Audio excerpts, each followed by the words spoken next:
नमस्कार आप सभी को नीवी मोमेंट्स के एक और व्लॉग में आप सभी का बहुत स्वागत है। तो पिछले व्लॉग में आपने देखा था कि हम अपने डॉग पोचकू को एक सेफ और कोजी प्लेस में रख दिया है क्योंकि इस बार हम निकल रहे हैं एक छोटी सी जर्नी पर, थोड़ा सा एक्सप्लोर करने, थोड़ा सा ब्रेक लेने। तो packing always feels like mission impossible. क्या ले जाएं, क्या छोड़ दें।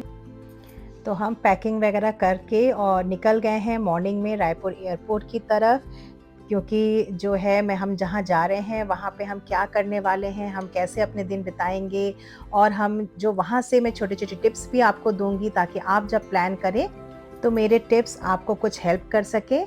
तो आपने मेरे पहले व्लॉग में देखा था कि एयरपोर्ट पे हमने भाग्यश्री को देखा था। अगर आपने मेरा पिछला व्लॉग नहीं देखा है, तो आप वहाँ जाके देख सकते हैं। एंड फाइनली टच डाउन करने का टाइम आ गया है और वे ऑफ़िशियली हम लैंड करने वाले हैं। हम कहाँ आए हैं थोड़ी ही देर में आपको पता चल जाएगा और सच बताऊँ तो मैं आपको अपने मुँह से नहीं बताऊँगी कि हम कहाँ आए हैं, आपको खुद से अपने आप से पता चल जाएगा। तो ऊपर से ये दृश्य बहुत ही सुंदर लग रहा था, बहुत ही मनमोहक लग रहा था, तो मैं सोची कि मैं आप सबके लिए थोड़ा-सा कैप्चर कर लूँ। ऐसा लग रहा है कि पूरा शहर जैसे दिवाली मना रहा हो। बहुत ही अद्भुत दृश्य, बहुत सुंदर। रात के वक़्त जब हम कहीं लैंड करते हैं, तो सच में बहुत सुंदर लगता है दिन के मुकाबले। तो बस अब हम एयरपोर्ट पहुँच गए हैं और एयरपोर्ट के बाहर निकलते ही एक अलग-सी वाइब मिलता है, थोड़ा रश, थोड़ा वार्म्थ एंड पूरा एक्साइटमेंट। तो अब आपको अंदेशा मिल ही गया होगा कि हम कहाँ पर आए हैं, तो अभी हमारा लगेज आने वाला है और मैं इसका इंतज़ार कर रही हूँ। ये जगह मेरे बहुत करीब है और यहाँ की इस शहर में एक अलग ही हवा, कुछ अलग ही वार्म्थ है, एक पुरानी कहानी की खुशबू है। तो अब मैं अब देखिए, अब आप खुद ही पता चल जाएगा कि हम कहाँ आए हैं। हालाँकि आपको पता चल गया है, तो आपको अपने आप पता चल गया कि हम कहाँ पे आए हैं। ठीक है? तो हम आए हैं सिटी ऑफ जॉय। तो बस हमारा लगेज आ गया है और हम सामान लेके अब बाहर की तरफ निकल रहे हैं। और सच बताऊँ तो बहुत खुशी हो रही है क्योंकि बहुत दिनों बाद हम तीनों एक साथ कुछ मन में खुशी लेके बाहर निकले हैं। कोलकाता आ गए।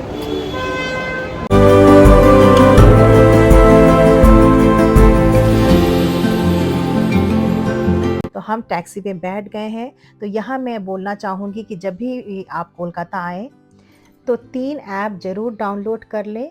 एक रैपिडो, यात्री साथी और इनड्राइव। ये 3 टैक्सी के जो ऐप हैं, ये आप ज़रूर जो है डाउनलोड कर लें, ये आपको बहुत हेल्प करेगी। तो हम टैक्सी में बैठ गए हैं, आराम से चल रहे हैं। रात के अंधेरे में शहर के बाहर देखने में बहुत अच्छा लग रहा है। चारों तरफ ग्रीन, ग्रीन। और कोलकाता मुझे इसीलिए ज़्यादा अच्छा लगता है क्योंकि यहाँ पे बहुत ग्रीनरी है। जगह-जगह आपको पानी मिलेंगे, मतलब पानी के जो डेकोरेशन होते हैं ना, जैसे थोड़ा-सा लेक जैसा बना के रखते हैं, तो मुझे बहुत सुंदर लगता है। तो दूर से जो आप ये बिल्डिंग देख रहे हैं बड़ा-सा, ये है ITC Sonar Bangla, ITC hotel है और ये बहुत ही प्यारा होटल है। यहाँ पे सारे क्रिकेटर्स या सेलिब्रिटीज़, आम लोग भी आके रहते हैं। इंटीरियर इसका बहुत सुंदर है। तो ऐसा भी नहीं है कि बहुत कॉस्टली है, क्योंकि मैं एक बात शहर के बारे में बहुत अच्छी बात एक बताने वाली हूँ कि कोलकाता एक ऐसा शहर है जहाँ पे बहुत, आप ये नहीं बोल सकते कि बहुत कॉस्टली है, ऐसा नहीं है। इसीलिए शायद जगह-जगह से लोग माइग्रेट करके यहीं पे आते हैं, क्योंकि ये शहर अमीरों के लिए भी वही सुकून देता है जो कि एक कम लागत में मज़दूर काम करने वाला भी इस शहर में 2 वक़्त भर पेट खाना खा के और बहुत आराम से रह सकता है। तो कोलकाता बहुत अपना शहर है, चारों तरफ लेक्स हैं, पानी है, सुंदर दिखता है ये शहर और साथ में बहुत अफ़ोर्डेबल है, हर लोग यहाँ पे बहुत खुशी-खुशी रह सकते हैं। तो अभी मैं महासेतु जो है फ्लाईओवर, उसके ऊपर से जा रही हूँ। ये फ्लाईओवर बहुत लाइट से सजा हुआ है और बहुत ही ब्यूटीफुल लगता है। तो आपके साथ बात करते-करते मैं अपनी डेस्टिनेशन पहुँच गई, अपना होटल द एस्टर। ये भी मैं आपके लिंक में दे दूँगी, अगर आपको बुक करना है, आना है तो आप यहाँ पे आ सकते हो। ये कोई जो है, मैं इसको प्रमोट नहीं कर रही, मैं अपनी तरफ से बोल रही हूँ। किसी-किसी को होता है ना थोड़ा-सा, अगर कोई हमको बता दे कि कैसा होटल है, क्या है। हमने गूगल में सर्च करके ही इस होटल को बुक किया था, हमें बहुत अच्छा लगा था ये। एस्टर होटल जो है ये बहुत ही ब्यूटीफुल क्लासिक होटल है, जिसका हर कॉर्नर अपनी ही कहानी सुनाता है। तो ये जो होटल है ये एक्चुअली हेरिटेज ऑफ इंडिया की प्रॉपर्टी है, मतलब ऐसी जगह जिसे इंडिया की हिस्ट्री, कल्चर और आर्किटेक्चर की लेगेसी के तौर पर प्रिज़र्व किया गया है। ये अपनी पुरानी शान को मॉडर्न कम्फर्ट के साथ महसूस करने का एक मौका है। आपको जैसे मैं दिखा रही हूँ हेरिटेज ऑफ इंडिया का होटल है। इस पुराने जो चीज़ को उन्होंने बहुत न्यू स्टाइल में बनाकर बहुत ही ब्यूटीफुल लाइट्स, पुराने फ़ोटोग्राफ्स यानी 50s के 60s के फ़ोटोग्राफ्स लगा हुआ है और उस होटल को बिल्कुल मॉडर्नाइज़ करके उन्हें सजाया है और बहुत ही ब्यूटीफुल है। अभी तक हम रूम के अंदर गए नहीं हैं, बाहर ही देख के हमको बहुत सुंदर लग रहा है। तो फाइनली मैं अपने रूम में पहुँच गई।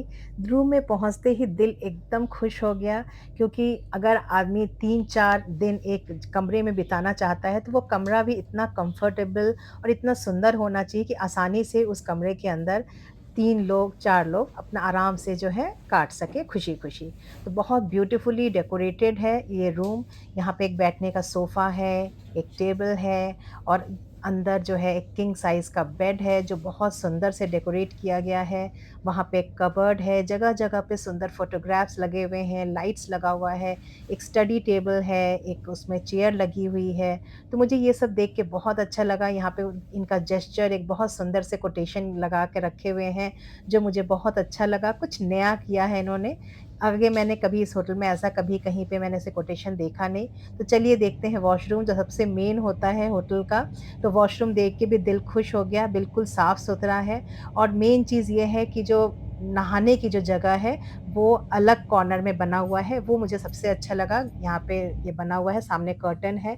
पंखा मुझे बहुत पसंद आया मेटल का। हाँ। हम लोग हम लोग अभी बहुत ज़्यादा प्रॉब्लम में फँस गए हैं। रात के 11:40 हो रहे हैं, खाने के लिए कुछ नहीं है। तब से खाना ऑर्डर कर रहे हैं, सब जगह कैंसिल हो रहा है। पेट में चूहे कूद रहे हैं। जिस रेस्टोरेंट में कॉल किए बोले रुकिए अभी हम ना किचन से आपको कॉल करवाते हैं। फिर कॉल करी तो फ़ोन काट दिया। यानी रात को 12 बजे कौन खाना बनाएगा? इस तरीके से हमारी हालत हो गई है, बहुत ज़्यादा भूख लगा है। हम लोग बोले चलो पानी पी के सो जाते हैं, लेकिन एक राजस्थानी एक रेस्टोरेंट से मंगवाए हैं, तो अभी भी वो खाना प्रिपेयर ही कर रहा है। लगता है फ्रिज से निकाल के गरम कर रहा है।